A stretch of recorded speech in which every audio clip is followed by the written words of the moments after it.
Bismillahirrahmanirrahim. Assalamualaikum warahmatullahi wabarakatuh. Alhamdulillahi rabbil alamin. Wassalatu wassalamu ala rasulillahil karimil amin. Nabiyyina wa sayyidina Muhammadin wa ala alihi wa sahbihi wa dhurriyyatihi wa ummatihi ila yaumiddin wa ba'd.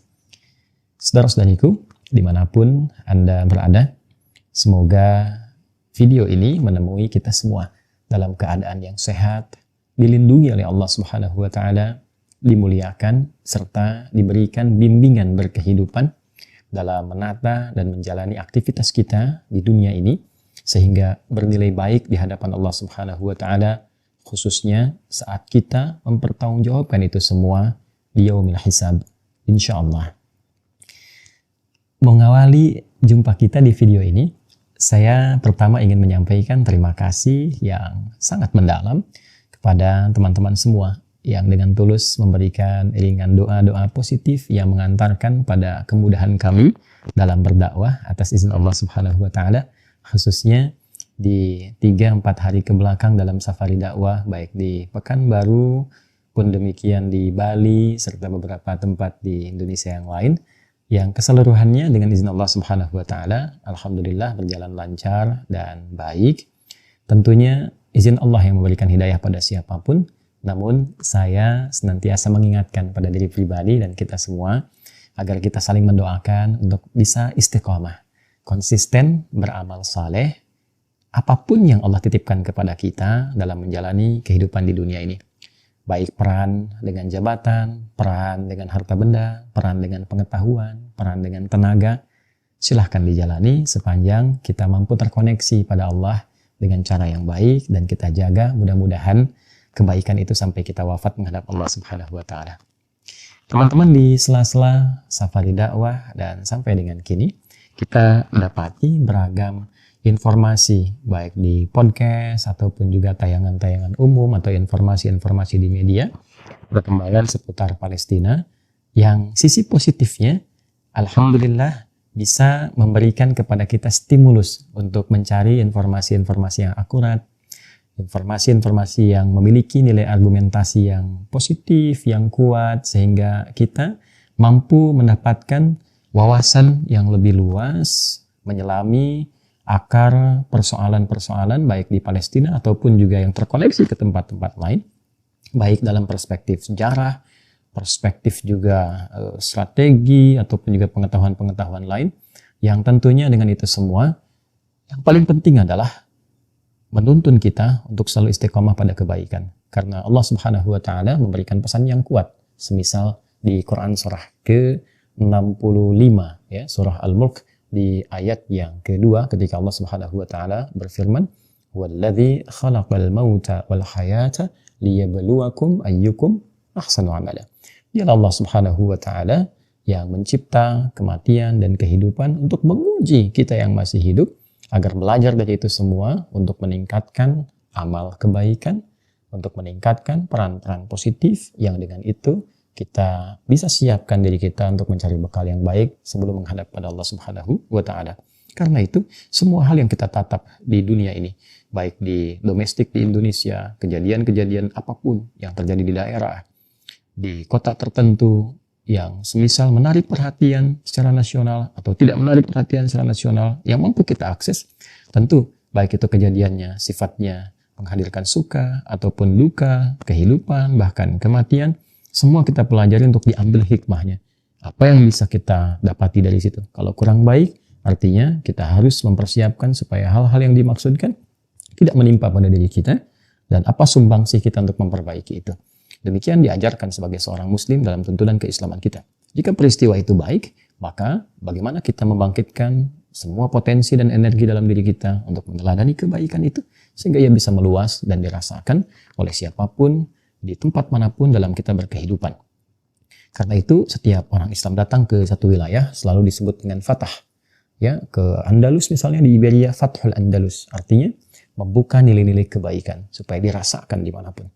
Anda yang bekerja di kantor, bagaimana menjadi muslim yang baik sehingga kebaikan Anda terasakan di kantor itu.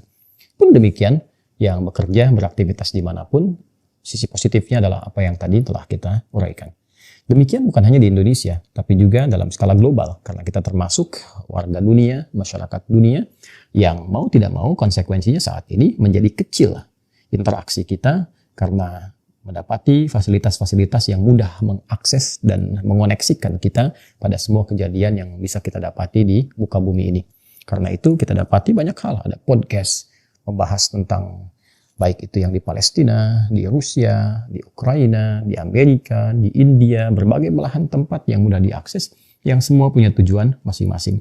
Namun sebagai seorang Muslim, kita diingatkan oleh Al-Quran, juga hadis-hadis Nabi Muhammad SAW, bahwa semua kejadian yang mampu kita akses, baik di tempat yang dekat dengan kita, skala domestik, nasional, ataupun internasional, semuanya adalah hal yang ditampilkan oleh Allah kepada kita untuk memberikan stimulus, merangsang kita agar belajar dari semua itu, menghasilkan energi-energi positif, hal-hal yang mulia yang bisa kita tebarkan dalam kehidupan. Baik itu sifatnya koreksi pada hal yang kurang tepat, ataupun juga menebarkan aura kebaikan yang mampu diteladani.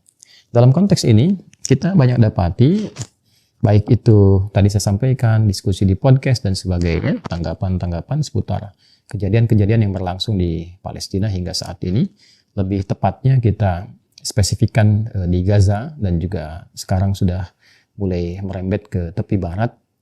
Yang sungguh sampai saat ini kita tidak bisa memahami dengan nalar kemanusiaan yang sehat. Nah ini ya, nalar kemanusiaan yang sehat. Bagaimana ketika akses-akses yang paling vital dan paling pokok, baik itu yang sifatnya terkait dengan pengairan, air misalnya, kesehatan, obat-obatan misalnya, ya, dan juga makanan, hal-hal pokok yang dibutuhkan oleh manusia, kemudian itu semua tidak bisa diakses dengan baik, lebih tepatnya di blokade, dan orang-orang yang berjumlah jutaan itu ya menjadi korban dari kalangan-kalangan yang sesungguhnya kita bisa rasakan dengan nilai kemanusiaan kita tidak layak dan tidak pantas mereka mengalami hal yang demikian, baik itu khususnya bayi-bayi, anak-anak ya, ataupun juga perempuan-perempuan yang memang yang paling miris adalah itu terjadi di tempat-tempat spiritual ya, baik itu masjid, kemudian kita juga dengar kemarin gereja ya, dan juga rumah sakit, hal-hal yang seharusnya mengguncang sisi kemanusiaan dari masyarakat global, masyarakat dunia ini. Namun yang kita dapati responnya sangat mengecewakan dan sangat membingungkan ya, bila dikomparasikan atau bila kita bandingkan dengan hal-hal serupa di bawah itu. Jadi kalau ada pengeboman ke tempat ibadah, ke rumah sakit kan, nah, dan kita lihat skala di bawah itu, yang rumah sakitnya tidak dibom, yang tempat ibadahnya tidak dibom, tapi terdapat satu kejadian yang mirip-mirip lah, baik itu pertikaian ataupun juga serangan dan sebagainya. Betapa cepat responnya, baik itu negara-negara di barat khususnya, ya di Amerika ataupun Eropa, dan juga negara di dunia pada umumnya. Tapi kasus Palestina ini memberikan kesan mendalam kepada kita bahwa rasa kemanusiaan di muka bumi saat ini tidak baik-baik saja. Ya, dan yang lebih mengkhawatirkan adalah terputar baliknya informasi-informasi sehingga hoax banyak beredar, sejarah banyak tertukar. Ya, bagaimana kita ditampilkan pada saat ini dan kita menyaksikan banyak sekali sumber-sumber informasi yang sampai kepada kita itu yang telah berbelok cukup jauh. Ya, bahkan saking jauhnya berputar-putar dulu deh. Baik itu di aspek sejarah, ya kan? Kok bisa banyak ditukar-tukar, kemudian juga penalaran yang tidak pada tempatnya, ya, argumentasi yang sangat lemah, ya, bahkan saking lemahnya tidak berdasar, ya, klaim yang ditampilkan baik itu mengambil narasi dari kitab suci ataupun yang lainnya yang saat didudukkan dengan penalaran akal yang sehat saja, ya belum menggunakan sisi spiritualitas yang benar, itu sudah tidak dapat diterima. Ya, yang tentu bisa dibuktikan dengan perjalanan sejarah atau aspek-aspek yang lainnya. Dan kita akan tarik ke skala lokal dulu teman-teman sekalian.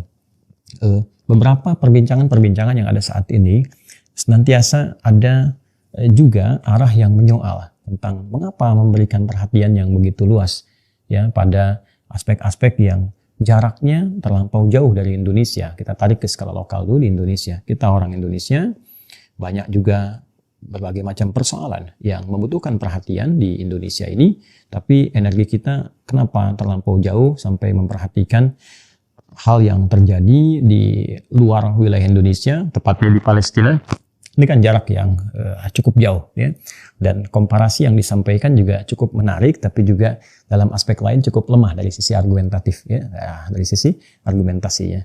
Kenapa tidak konsentrasi misalnya ke Rempang saja? Kenapa tidak ke kota-kota atau tempat-tempat lain saja? Kan kenapa harus kemudian energi sampai ke Palestina dan sebagainya?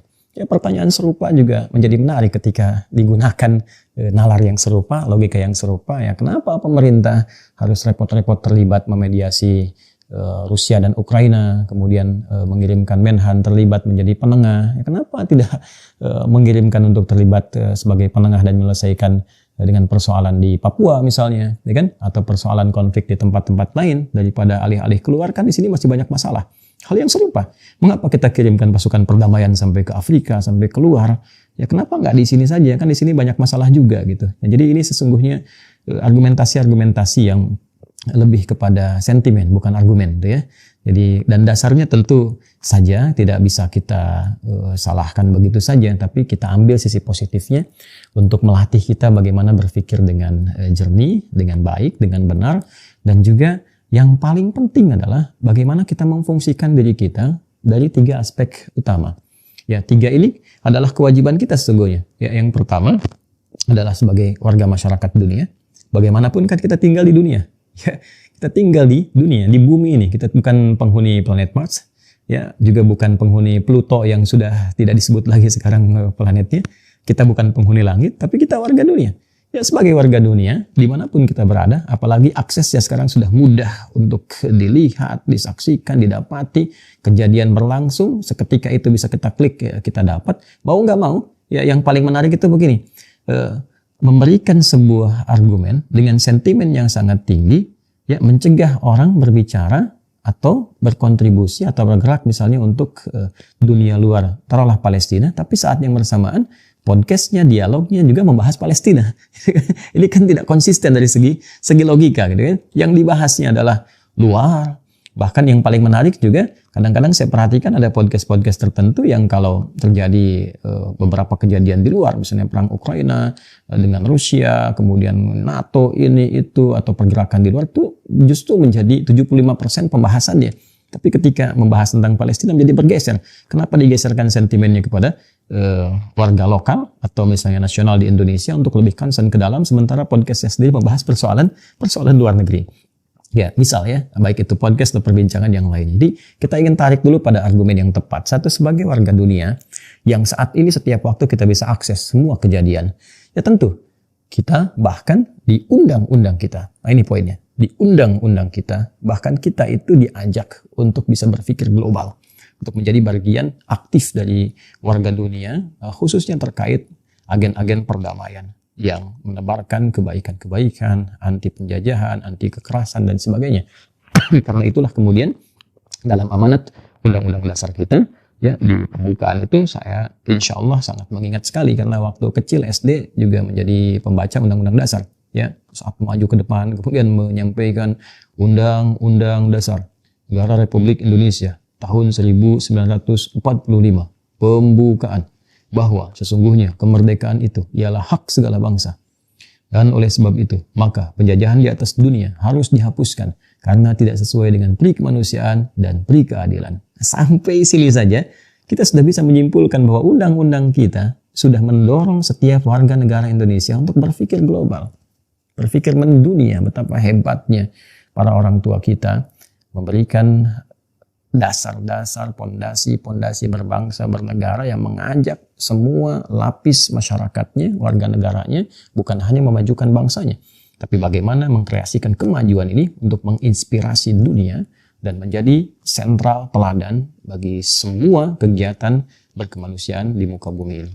Jadi kalau kita kemudian saat ini membahas tentang Palestina, spesifik misalnya, ya baik itu situasi di Gaza ataupun juga situasi yang berkembang di tepi barat misalnya dan dalam konteks kekinian, ya maka ini kita bisa katakan satu respon positif yang memang otomatis akan muncul sebagai bagian dari warga dunia, mau nggak mau kita komentarin, gitu kan? Dan yang kedua adalah yang paling penting, ya amanat undang-undang kita yang menyampaikan bahwa ya tetap posisi Indonesia dalam hal ini adalah anti penjajahan. Posisi Indonesia dalam hal ini adalah mensupport kemerdekaan bagi siapapun di tempat manapun yang terjajah. Ya, baik itu di Palestina atau tempat manapun. Dan menariknya, secara historis, ya Palestina ini kan punya hubungan yang sangat kuat ya dengan Indonesia. Saya katakan Indonesia setelah kita memproklamirkan kemerdekaan, saya katakan di antara yang pertama kali mengakui, bahkan menyebarluaskan pengakuan ini, bahkan dilakukan di satu radio di Jerman itu, Syekh Muhammad Amin Al-Husaini, seperti sering saya katakan namanya, itu kan adalah mufti Yerusalem di Palestina. Ya kalau kita tarik lagi ke masa-masa perjuangan, saat wilayah Palestina masih di bawah Turki Ottoman, kita juga ketahui bahwa bagaimana hubungan-hubungan Turki Ottoman pada saat dengan pejuang-pejuang yang baik itu ada di Aceh, sampai dengan ke Jogja, dan lapis-lapis bagian dari Nusantara yang sedang berjuang untuk melahirkan negara kesatuan Republik Indonesia. Kita kalau mau bawa lebih jauh lagi ke aspek sejarah, ya baik itu saat duluan Palestina sudah ada bangsanya Filistin ada di wilayah itu yang disebut dengan Kanaan dulu, kemudian datang Yahudi ya, yang utamanya terusir dari bagian Eropa. Ini persingkat saja ya, kami kalau kita dalamkan dan tajamkan kita sampai bisa sebutkan tokoh-tokoh yang ada, ya, yang saat terusir kemudian ditampung. Saat ditampung terjadi gejolak-gejolak itu yang saat Turki Ottoman dikalahkan secara militer dan politik pada masa itu, yang kemudian secara barbar tempatnya diambil alih, orangnya diusir dan sebagainya. Saya tidak akan masuk ke situ terlalu dalam karena sudah banyak yang berbicara tentang itu. Dan secara singkat kita tahu bahwa saat ini bangsa Palestina sedang terjajah di negerinya sendiri, di tanahnya sendiri, dan mereka sedang berjuang dan tidak mendapatkan keadilan global. Ya, tidak mendapatkan keadilan global. Betapa orang-orang yang mengokupansi wilayahnya itu sangat begitu mudah kemudian diterima sebagai bagian dari negara yang eksis, sementara tuan rumahnya yang memperjuangkan kedaulatannya sampai sekarang hanya disebut sebagai otoritas, ya, sampai disebut sebagai otoritas. Dan ini tentu memerlukan satu perhatian global. Sementara dasar negara kita di pembukaan undang-undang dasar kita mendorong dan memberikan spirit kepada semua lapisan bangsa Indonesia untuk anti penjajahan dan mendorong siapapun untuk mendapatkan kemerdekaan. Karena itu di titik ini menjadi aneh. Ya, kalau ada orang Indonesia kemudian memberikan penilaian dengan nada-nada yang peyoratif, ya, dengan nada-nada yang juga menjatuhkan pada sisi perjuangan ataupun sisi meraih untuk kemerdekaan, bahkan terkesan lebih mengemas, ya, kejadian-kejadian kekinian bukan bagian hal yang bertentangan dengan undang-undang. Maka ini sesuatu yang sangat kontradiktif. Juga melihat sikap-sikap para orang tua kita dulu yang begitu konsisten dengan persoalan-persoalan di Palestina. Jadi kalau ada yang bertanya kenapa Anda memberikan perhatian yang begitu dalam, begitu luas ke Palestina dibandingkan dengan situasi yang ada pada saat ini, maka jawaban kita pertama, pertanyaan itu salah. Ya, pertanyaan itu salah karena apa? Memberikan perhatian ke Palestina bukan berarti menegasikan atau bahkan menghilangkan pertanyaan kita dan perhatian kita ke dalam negeri, ya. Dan menariknya begini, kadang-kadang mohon maaf kalau saya sedikit agak ingin melompat dengan menyampaikan satu situasi yang kadang unik. Orang-orang yang berbicara dan mengatakan, oh kenapa ngasih perhatian keluar, di dalam saja masih banyak masalah. Nah, orang-orang semacam ini kalau kita lihat dengan jujur justru kontribusinya kecil untuk memberikan solusi pada persoalan-persoalan yang ada di dalam negeri. Ya, apakah ketika mereka berbicara tentang Cianjur yang gempa di dalamnya misalnya, pernah nggak mereka kirim ke lapangan datang, membawa tenda, membuatkan rumah misalnya, atau membuatkan dapur umum dan sebagainya, atau hanya bicara di ruangan ber-AC saja, yang sejuk, yang dingin, memberikan komentar, dan menggerakkan bantuan-bantuan itu hanya dengan lisan yang keluarnya dari hasil pajak kita juga. Nah, sementara dengan ringannya memperbandingkan situasi itu dan tidak pernah terlibat di lapangan yang tempat-tempat yang disebutkan tadi. Dan wallahu a'lam bissawab situasi-situasi demikian. Tapi kita ingin mengambil nalar yang positif saja. Jadi yang pertama, karena kita adalah warga negara yang saat bersamaan juga warga masyarakat global, yang pasti ketika mendapatkan situasi apapun kita akan merespon. Ya jangankan masalah Palestina, itu kan Barcelona Madrid aja yang pertandingannya di luar kok Anda komen, gitu kan? Coba lihat komentator-komentator itu. Kenapa nggak kita katakan daripada ngurusin bola di luar, kenapa nggak ngurusin bola di dalam aja? Kenapa nggak pertandingan tarkam sampai ke Liga Nasional yang dimunculkan di TV? Apa kita akan mengatakan bahwa TV ini cenderung perhatiannya internasional sehingga tidak punya spirit nasionalisme? Kan ini logika yang sangat jauh. Jadi ini yang pertama. Yang kedua, penting juga kita garis bawahi bahwa Selain kita punya sisi kemanusiaan, kita juga punya sisi keimanan. Ya, manusia punya nilai spiritual dalam dirinya, yang nilai spiritualitas ini akan mengantarkan ia pada pikiran-pikiran yang jernih, kepekaan-kepekaan. Baik itu dorongan untuk bisa berbagi kebaikan untuk saudara seimannya, atau bahkan juga dorongan kuat karena sisi spiritualnya yang mengajarkan kebaikan-kebaikan universal. Dalam bahasa Al-Quran di surah ke-21 ayat 107, rahmatan lil alamin, membawa kasih untuk semesta. Itulah sebabnya dalam Islam, setiap kejadian-kejadian yang bisa kita akses selalu didorong oleh spirit Al-Quran, spirit hadis Nabi Muhammad SAW untuk memberikan solusi. Ya, sekarang jangankan di Palestina, ya, terjadi situasi di dalam negeri yang butuh perhatian. Sebagai Muslim kita akan muncul, ya, baik itu sifatnya nasional atau bahkan mungkin di lokal, itu sudah otomatis. Ya, agama memberikan dorongan khairun nas anfa'uhum linnas, sebaik-baiknya manusia yang memberikan manfaat baik untuk manusia yang lainnya, kita akan support. Ya, kalau mengacu pada undang-undang fakir miskin, anak terlantar, itu adalah tanggung jawab negara, ya. Dan kemudian sebesar-besarnya, sebaik-baiknya dipelihara, bahkan kemudian diberikan jalan-jalan kemakmuran, kebaikan yang menjadi tanggung jawab negara yang dilaksanakan oleh eksekutif, dalam hal ini pemerintah. Maka kita sebagai masyarakat membantu tugas itu. Tugas pokoknya tugas pemerintah. Kita bayar pajak, ya, kita kemudian menaati administratif, uangnya dikelola, dikembalikan kepada yang berhak untuk menerimanya, termasuk fakir, miskin, dan musibah-musibah yang terjadi. Di luar hal yang tidak bisa dikontrol oleh pemerintah atau juga tidak bisa disupport dengan maksimal, kita sama-sama untuk saling gotong royong dan sebagainya. Tapi bukan berarti keadaan itu menghilangkan perhatian kita, ya, sebagai warga dunia untuk berkontribusi aktif, ya, dalam konteks dan keadaan yang terjadi di, ya, dunia secara global. Jadi kalau kita bandingkan, maka tidak apple to apple. Ya, bahkan nanti akan ada jawaban yang bisa kontroversial. Ya, ketika ditanyakan, kenapa Anda lebih peduli ke Palestina dibandingkan dengan di Indonesia begini? Nanti ditanya balik, negara kemana? Pemerintah kemana? Kan tugas pokoknya tugas pokok negara, tugas pokok pemerintah. Kita membantu di situ sebagai hadir bagian dari warga negara, gitu kan? Nah, kemudian untuk keluar, maka kita bisa katakan, ini tugas kemanusiaan, ini tugas juga keimanan, spiritual. Maka spiritual melintasi batas-batas wilayah. Sebagaimana kemanusiaan juga melintasi batas-batas wilayah. Dan bagi sebagian orang bahkan olahraga melintasi batas-batas wilayah.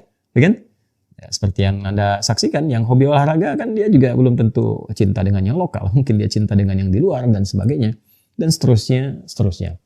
Maka sekiranya tidak menjadi penting saat ini dibincangkan berbagai persoalan-persoalan dengan argumentasi-argumentasi yang sangat lemah, ya, hampa dari nalar yang benar. Sekarang saatnya kita memperbaiki diri kita semuanya agar bisa berpikir yang lebih luas, lebih logis, lebih baik. Jika memang punya kemampuan untuk membantu, berbagi, maka mudah saja kita bantu, kita bagi minimal dengan doa. Jika tidak punya, ya sudah, selesai saja gitu ya. Tidak perlu kita mengeluarkan statement-statement yang justru membenturkan satu dengan yang lainnya. Jika ada yang ada di pihak satu atau di pihak yang lainnya, itu pilihan masing-masing. Dan pilihan ini membawa konsekuensi masing-masing, baik itu di dunia ataupun juga di alam akhirat, gitu ya. Bagi yang ingin mensupport perjuangan masyarakat Palestina, ya tentu di sisi lain bagi yang kontra tentu akan ada mungkin, ya, taruhlah pandangan-pandangan berbeda sampai ke titik misalnya kesal atau mungkin mencaci atau memaki, ya itu hak mereka. Begitu sebaliknya, jika pun ada di posisi orang yang membela lawan dari Palestina misalnya, pro, ya, ke sisi yang lain, maka juga menjadi konsekuensi ketika sisi yang pro kepada Palestina misalnya menyayangkan atau menyampaikan argumentasi berbeda, gitu kan, maka itu adalah hal yang bisa saja terjadi, lumrah terjadi dalam pilihan-pilihan. Tapi bagaimanapun semua pilihan itu tentu akan dipertanggungjawabkan di hadapan Allah Subhanahu wa Ta'ala. Sebagai umat yang beriman dan keimanan ini dijaga dalam dasar bernegara kita, ketuhanan yang Maha Esa. Kemudian juga dilandasi dengan undang-undang yang jelas di pasal 29 ayat kedua, negara menjamin kemerdekaan tiap-tiap penduduk untuk memeluk agamanya masing-masing dan beribadah menurut agama dan kepercayaannya itu. Jadi kalau ada orang mengekspresikan kecintaannya misalnya untuk mendukung kemerdekaan Palestina dengan argumentasi ini adalah amanat dari undang-undang, kemudian juga ekspresi dari keimanan, ekspresi dari sisi kemanusiaan, adalah hal yang wajar.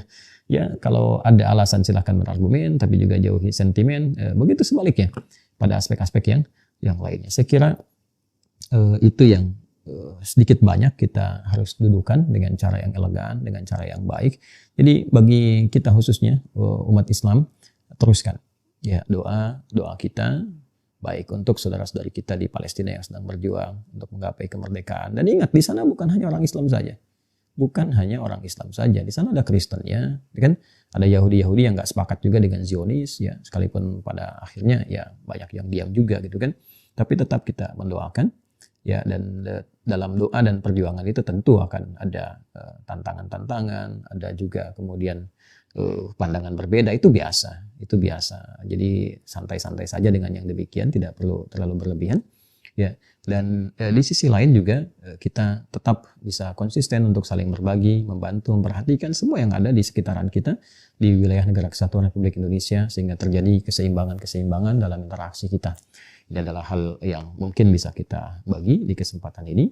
Kemudian kita mesti menekankan dengan kuat bahwa situasi di Palestina, kemudian juga secara umum di dunia ini, dinamikanya cukup kompleks, kekinian cukup beragam, dan ini yang paling menarik sekali, menampakkan kepada kita satu gambaran untuk membentuk karakter kehidupan kita. Jadi kalau sudah ditampakkan seperti ini, kita diperlihatkan, oh ini yang seperti A, ini yang seperti B, ini yang seperti C, ini yang punya sikap begini, ini yang punya sikap seperti ini, yang konsisten begini, yang tidak konsisten begini, yang munafik begini, yang jujur begini.